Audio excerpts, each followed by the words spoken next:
Guys, nagluluto ko ng mushroom. Yung kinuha ko. Tapos, mag-fried ako ng garlic. Tapos, pag naluto yan guys, ito, palamigin ko dito yan. May niluto na ako. So, pinalamig ko na yan. Tapos, mamaya,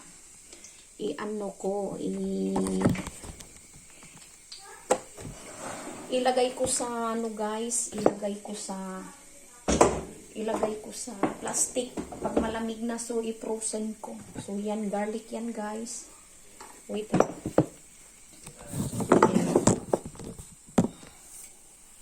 So ito, garlic to guys. Garlic.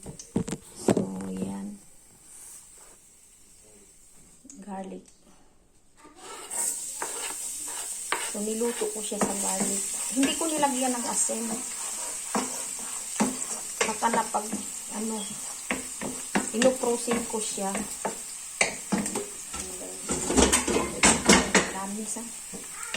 So, kung yung marami akong nakuhang, mushroom, taglamig dito, kaya yan, nag-jacket ako.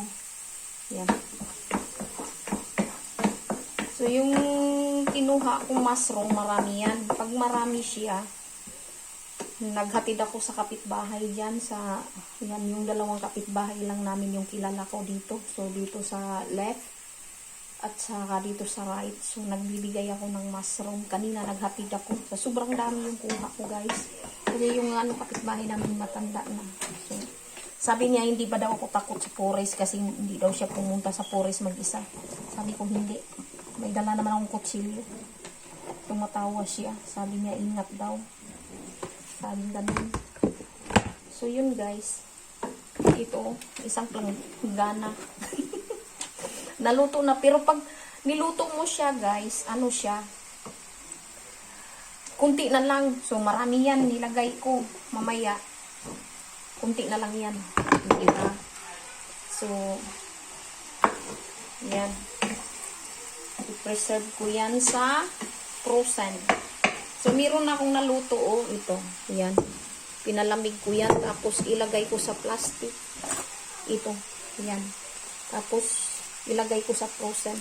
So, pwede ko siyang gawin sa, hindi naman siya, siya kung kahit, mga 7 months or 8 months sa frozen. So, by summer, magluto ko ng, yung empanada, adobo, pag meron akong bisita. Ipatingin ko sa kanila.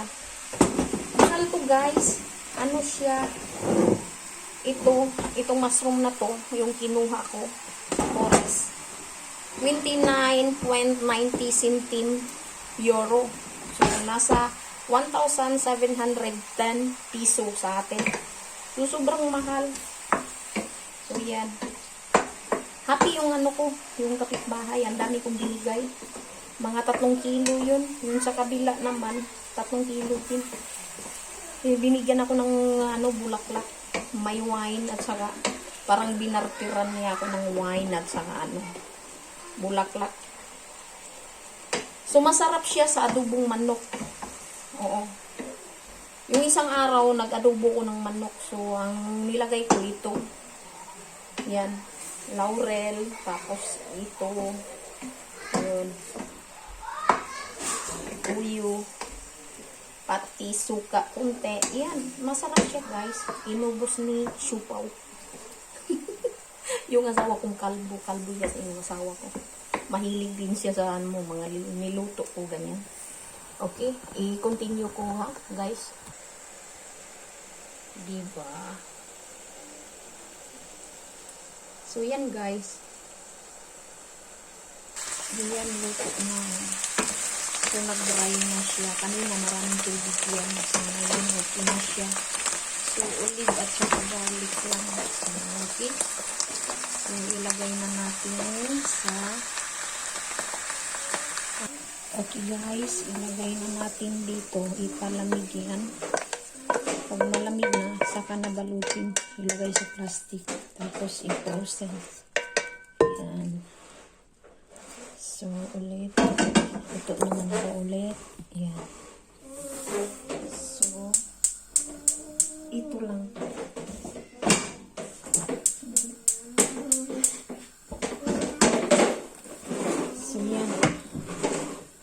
siya, olive oil. So, galing yan sa sa Espanya, sa Spain. So, yan, olive oil lang. Pati ng ko, mukha ko. So, yan. Tsaka, pati yung mukha ko. Ito, garlic yan. Galit lang. So, garlic. Yan, ginisa ko sa garlic. Isa yan.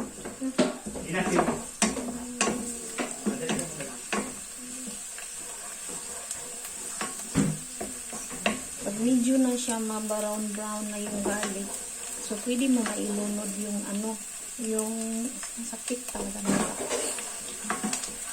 Ilunod na yung mushroom. Pwede na. Diba?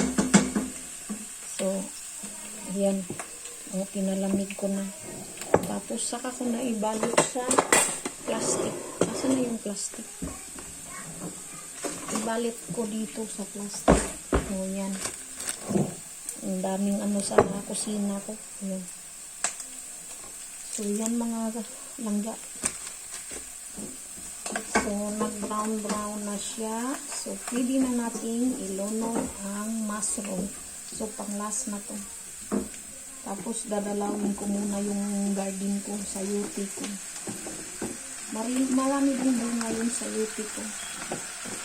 So, yan. Yan mga lugar. Galing forest. Mahal yan. Alam mo bang magkano? Kaming 30 euro per kilo yan. Itong mushroom na yan. So, ang pangalan sa French, siya? Pea de mouton. Yung white na mushroom. Meron din isa. Yung masarap din sa adobong manok. Yung santorel. Masarap. Pwede mong i-dry. Ito, hindi ako marunong mag-dry dito kasi matubig siya. Pag niluto siya, tingnan nyo, may tubig na.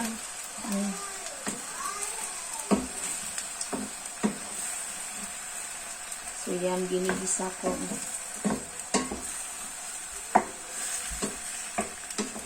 Ginigisa ko yan sa olive. So, yan. So, continue tayo mamaya, guys, okay? Pag ibalot ko na kasi meron na akong pinalamig. So, magbabalot ako mamaya.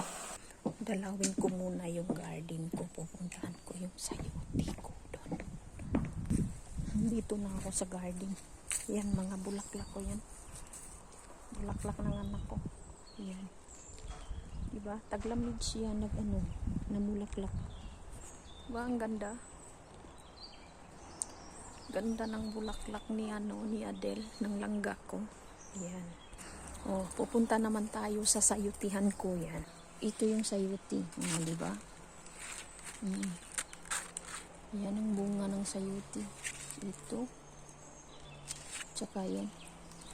Meron pa sa taas. Oh. Yan. Doon pa sa taas. Oh, di ba? Yan. So, mamaya, magbabalot na naman ako ng mushroom. I-frozen ko yun. So, ang daming bunga ng sayuti ko, mga langga. Oh, di ba? Andito yung may-ari ng sayuti, si Pislat, si Pango. O, diba? So, doon. Nandun yun sa taas, oh. Yan. Marami sa taas, oh. So, naghatid na ako sa kaibigan ko. So, 2 baldi yun. O, diba? Yan, sayutihan ko. Yan. Yan itong garden ko. So, kaming nang mamamatay yung talong kasi taglamig na, tingnan nyo. Oh, di ba? Taglamig na dito. So, yan ang sayuti ni, ni Pango. Iyan. No, di ba? Okay, uwi na tayo. Kasi, magbabalot pa ako ng mushroom. Okay? Babalutin ko pa yun. Yan. Ang ganda ng color. Di ba? Ang color ng bulaklak ni. Sa langga ko, merong puti. Oh, meron dyan. Ang ganda. Ang ganda ng color. Uwi na tayo. malamig na siya, i-ano na natin sa sa plastic, tapos i-frozen. So yan,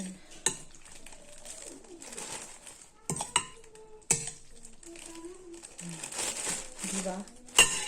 Yan na siya, oh. So yan ang i-frozen ko. Dagdagan natin. So yan. Yan. So ilagay natin sa frozen mamaya pagkatapos. So yan mga langga. O, diba? Yan. So mushroom. So pwede mong gawing empanada, adobo, lumpia. Yan, pangsahog sa lumpia, sa adobo. Ganyan. So,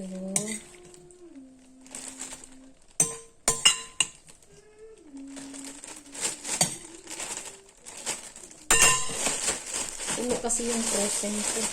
Puno. Yan ang ingay ng dalawa. Frozen yan, oh. Ito, sep yan, yung mushroom din. Ito, pinu-frozen ko. So, yan mga langga. Ito frozen ko mamaya. Yan, frozen ko yan. Okay? So, bye-bye! Bye-bye! Hindi pa ako naglinis nito. Dito. May mga alikabok. So,